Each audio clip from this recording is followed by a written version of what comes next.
কি ভেবেছিলেন বাপের উপর বাপ হয় না? হাততালি আপনাদের জন্য, হাততালি। আমাদেরকে আপনি লাশের পর লাশ দেখবেন। এবার তৃণমূলের রেখা হাজার বার তৃণমূলের যারা খুলে আমারও অফার ছিল টাকা দেওয়ার জন্য, আমি যাইনি। তৃণমূলের লোকেরা বাংলায় মমতা ব্যানার্জি জিন্দাবাদ,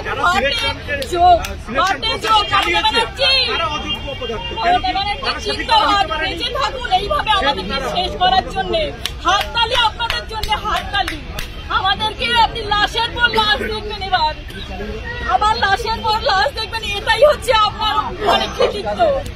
পুরো বাঙালিকে আমাদের নতুন প্রজন্ম আমাদেরকে পুরো শেষ করে দেওয়া হলো। এবার আপনি খুশি তো?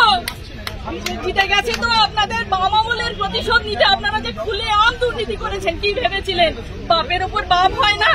দেখে নিলেন তো এবার বাপের উপরে বাপ হয়। আপনাদের অন্যায়ের জন্য আজকে আমাদেরকে বলির পাঠা হতে হলো, বলির পাঠা। কোথায় যাব আমরা? অবশ্যই এই মমতা ব্যানার্জির ক্যাডারদের জন্য। তারা যদি টাকা না নিয়ে সামনে দিকে কি করে আসতো এই প্রশ্নটা এত বছর? 2012 সালেও 2012 সালের এসএসসিতেও দুর্নীতি হয়েছে, সেটা চাপা পড়ে গেছে। তারপরে এটা খুলে আমি কোথায় কোথায় টাকা নেওয়া হয়েছে, কারা চাকরি পেয়েছে টাকা দিয়ে, কেন এগুলো কোথায়? যারা সরকার তারা যদি দুর্নীতির সাথে যুক্ত থাকে, আমাদের দোষ কোনটা? আমাদের যে আমরা অন্যায় করি, তারপরে আমরা যে এইখানে এসছি, অবশ্যই মমতা ব্যানার্জির লোকেদের যারা দুর্নীতি করেছে তৃণমূলের রেখা হাজার বার তৃণমূলের যারা খুলে আমারও অফার ছিল টাকা দেওয়ার জন্য, আমি যাইনি। তৃণমূলের লোকেরা নাম বলে দিতে পারি, আমি নাম বলবো না এখন। সময় আসবে সব মরণ কামড়। এতদিন কি আমরা সবাই চুপচাপ ছিলাম? এবারে মরণ কামড় দিয়েই তারপর মরবো। মরে তো যাবো, এছাড়া এইভাবে আমরা বাড়িতে তো আর ফিরতে পারবো না। যে রায়, সেই রায়টিকে আপেল করেছেন এবং সেই যারা টেন্টেড ক্যান্ডিডেট, চিহ্নিত টেন্টেড ক্যান্ডিডেট, তাদের স্যালারি ফেরত দিতে হবে। এই চিহ্নিত টেন্টেড কারা? যারা after expiry of the panel, non listed candidate বা ওএমআর শিট ম্যানিপুলেশনের ফলে যারা চাকরি পেয়েছে তাদের স্যালারি ফেরত দিতে হবে। 3 মাসের মধ্যে নিয়োগ প্রক্রিয়া হবে। নতুন নিয়োগ প্রক্রিয়ায় যারা যোগ্য হবেন তারা পার্টিসিপেট করবেন। এই স্পন্দন সুপ্রিম কোর্টকে অর্ডারটা এখনো আপলোড হয়নি। অর্ডারটা আপলোড হলে জানা যাবে। অর্ডারের যে অংশটি করে শুনিয়েছেন, যেটুকু বোঝা গেছে যে কলকাতা হাইকোর্টের রায়টিকে মূলত আপেল করেছেন এবং সেখানে পুরো সিলেকশন প্রসেস যেটা বাতিল করেছে সেটা বাতিলই করেছে এবং নতুন নিয়োগ প্রক্রিয়া আগামী 3 মাসের মধ্যে কমপ্লিট। বেতন ফেরত দেওয়ার যে নির্দেশ কলকাতা হাইকোর্টের যে নির্দেশ ছিল সেটাই আপেল করেছে, ফলে বেতন ফেরত দেওয়ার নির্দেশ সেটিও আপেল হয়েছে। প্রথমে বলি কেন ছেলেদেরকে কোর্টে যেতে হয়েছিল।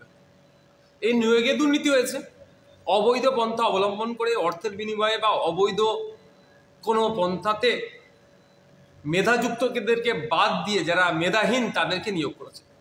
ফলে এই অভিযোগ তুলে মামলা হয়েছিল হাইকোর্ট থেকে সুপ্রিম কোর্ট।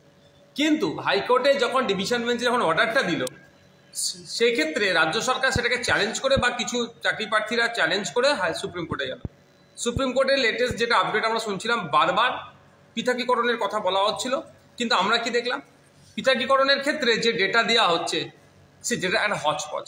রাজ্য সরকারের পক্ষ থেকে ডেটা দিচ্ছে 4000+ অবৈধ নিয়োগ হয়েছে, এসএসসির পক্ষ থেকে ডেটা দেওয়া হয়েছিল আপনার 5000+ অবৈধ নিয়োগ হয়েছে, পর্ষদের পক্ষ থেকে ডেটা দেওয়া হয়েছে সম্ভবত 6000+ অবৈধ নিয়োগ, আবার সিবিআই বলছে 8000+ অবৈধ নিয়োগ হয়েছে। এই যে হচপচ করে দিয়ে এর কারণটা কি? এই কারণটাই হচ্ছে রাজ্য সরকারের ব্যর্থতা, অপদস্থতাকে ঢাকার জন্য যারা মেধাযুক্ত, যারা যোগ্য তাদেরকেও নিয়ে ডুবলো এরা। বলে তোরই ডুবেছে, সমস্ত সবাইকে নিয়ে ডুবিয়েছে না, আমি একা কেন ডুববো, তুইও ডুব, এই ব্যবস্থা হয়েছে। যারা আজকে যোগ্যতার ভিত্তিতে, যারা মেধাযুক্ত, যারা যোগ্যতার ভিত্তিতে যারা চাকরি করছিল, আজকে তাদের দায়টা কে নেবে? তারা সামাজিকভাবে আজকে অপদস্থ হচ্ছে, সামাজিকভাবে তারা লাঞ্ছিত হচ্ছে, তাদেরকেও সমাজ খারাপ নজরে দেখছে, এরা হয়তো অবৈধ পন্থা অবলম্বন করে গিয়েছে। এই রাজ্য সরকার এই দায় ঝেড়ে ফেলতে পারে না, এই দায় রাজ্য সরকারকে নিতে হবে। এবং আমি জনগণের উদ্দেশ্যে বলবো, কাদের হাতে আমরা দায়িত্ব তুলে দিয়েছি। শিক্ষা দপ্তর আপাতমস্ত একটা দুর্নীতি হয়ে গেছে, তাদের হাত থেকে বাংলাকে, এই জেলাগুলোকে যদি পরিত্রাণ দিতে চান, 2026 আসছে, এদের বিরুদ্ধে ভোট করুন। আর এদেরকে যারা শেল্টার দিয়ে রেখেছে বিজেপি, এদেরকেও পরাজিত করুন। এই বিজেপি তৃণমূল মিলে অন্যায়গুলো সংগঠিত করছে, তৃণমূল অন্যায় করার সাহস পাচ্ছে বিজেপির জন্য। এরা ভেবেছিল যে এত মামলা হ্যান ত্যান হবে, এই ধরনের এক্সপোজ হয়ে যাবে, ভাবেনি এরা। যখন বারবার ছেলেরা যেত এসএসসি দপ্তরে, বলে তোরা জাহান্নামে যা, এই ধরনের বলে তাকে তাড়িয়ে দিত। আজকে কি হলো? আমি আর একটা জিনিস, এটা কি দুর্নীতিগ্রস্ত তাদেরকে প্রিভিয়াস বছরগুলোতে আপনার মাইনে এবং 12% সুদ সমেত তাদেরকে ফেরত দেওয়ার কথা বলা হচ্ছে। তাহলে যদি যারা দুর্নীতিগ্রস্ত এখানে যদি ক্লাসিফিকেশন হয়ে যায়, তাহলে সবাই বাতিল কেন, এটা আমি ঠিক বুঝে উঠতে পারছি না। তাহলে মেধাযুক্তদের সাথে তারা কোথায় যাবে? এটা আমি আইনজীবী যারা আছে তাদের সাথে আমি কথা বলবো, যারা আইনের বিশেষজ্ঞ, যে এখানটা আমি ঠিক বুঝতে পারছি না। তা যারা দুর্নীতিগ্রস্ত তারা দ্বিতীয়বারে কাউন্সিলিংয়ে বা যে প্রক্রিয়া শুরু হবে এই এসএসসির, সেটাতে তারা সুযোগ পাবে না। যদি এ ধরনের নির্দিষ্ট করে দেওয়া হয়, তাহলে বাকিগুলোকে কেন বাতিল হলো, এটাও কিন্তু আমাকে ভাবাচ্ছে। আইনের বিশেষজ্ঞ যারা, তাদেরকে এই বিষয়টা আমি জিজ্ঞাসা করবো। তার মানে তুমি কি যাদের বাতিল হয়েছে এবং যারা যোগ্য তাদেরকে নিয়ে পরবর্তী সময় আইনি লড়ার মতো? একদম যারা মেধাযুক্ত, যারা যোগ্য, যারা কোনো রকম ভাবে ঘুষ ঘাস অবৈধ পন্থা না অবলম্বন করে পরীক্ষা দিয়েছেন, রিটেন ভাইভাতে পাস করে লিস্টেড হয়ে তারা স্কুলে গিয়ে শিক্ষকতা করছিলেন 2016-তে, এরা যখন ছিল ছাত্র, আজকে এরা একজন সমাজে প্রতিষ্ঠিত মানুষ। তাহলে এরা সামাজিকভাবে বঞ্চিত হচ্ছে, পরিবার পরিজন হয়েছে, ছেলেপুলে হয়েছে, সংসার ধর্ম হচ্ছে, তাহলে আজকে অপদস্থ হচ্ছে। এদের হয়ে প্রয়োজন আইনি লড়াই বা আইনের বিশেষজ্ঞদের সাথে কথা বলে কোন পন্থা অবলম্বন করলে এরা সামাজিক সম্মান থেকে শুরু করে এদের অধিকারীরা ফিরে পাবে, সে বিষয়ে কথা বলবো। খুব দুঃখজনক একটি রায় এবং দুঃখজনক একটি ঘটনা যে সামান্য 2-4 হাজার চিটিংবাজদের জন্য যারা টাকা দিয়ে চাকরি পেয়েছে তাদের জন্য এতগুলো ছেলের ভবিষ্যৎ আজ নষ্ট হয়ে গেল। সত্যি খুব বেদনাদায়ক এবং দুঃখের সংবাদ। কিন্তু আমরা এটা প্রত্যেকেই জানি যে যখন আমাদের শরীরে কোনো রোগ ধরা পড়ে তখন ডাক্তারের কাছে ছুটে যেতে হয়। যখনই রোগ ধরা পড়েছে খুব তাড়াতাড়ি শীঘ্রই আমাদের ছুটে যেতে হবে ডাক্তারের কাছে।